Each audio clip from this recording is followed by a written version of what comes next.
Welcome back. We're listening to Bar Italia, Some Like It Hot, and it's all right. We're on track 7, Rooster, back on track after a duff one, and I like it when they go a little bit jazzy and out of tune.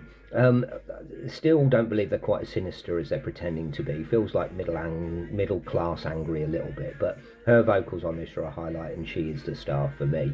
They can write a catchy chorus and play it for sure. Nirvana does Blur. 8 out of 10. Track 8, The Lady Vanishes. I'm not sure I like them so much when they do all the subdued stuff. Bit of a non-event, and I want my rock back. 5 out of 10. Track 9, Lioness. Trying a bit of post-punk pop, which doesn't quite hit for me.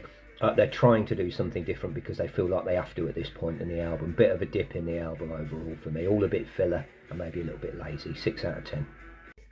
Track 10, Omni, Shambles, back to what they're good at, It's got a bit of an American feel to this one as well, sort of Breeders, Pixies feel to it, but his vocals are beginning to grate a little bit, that fake Cockney stuff. He's no Frank Black for sure, but she might be heading towards Kim Deal. Defo hiding the lesser songs at the back of the album, and it's alright though, 7 out of 10. Track 11, Eyepatch. Energy is back in a sleeper way. Thinking they should just stick to what they're good at, really. If this was the only song I'd heard from them, I'd be really excited. Great guitar hook, love the hand claps. Yeah, we're back on track. 8 out of 10. The 12th and final track, Some Like It Hot, going out with a whimper rather than a bang. This is a little bit more under the surface, like the slower tracks before, but there is a genuine sinister sound to this that I quite like. When it starts proper, it's got a nice folk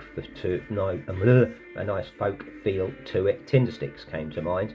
And I do like his voice for the first time. It doesn't sound quite so fake Cockney. Yeah, nice, if not overexciting end. 8 out of 10. And overall, the album really grew on me. The things I thought I didn't like about it at first, it sounds a bit too much like Britpop Camden, were actually what I wanted more of on the last listen. I feel like that they feel a bit guilty about selling out a bit. But I say go for it, because I think when you did the more poppy stuff, make Park Life. It's far from dull and a lot more musical in many ways. But yeah, maybe becoming as important as bands like Blur were to us kids is going to be really, really tough. But yeah, it's nice that you got a foot in the past and a little bit of a foot in the future as well, or at least the present. 8 out of 10.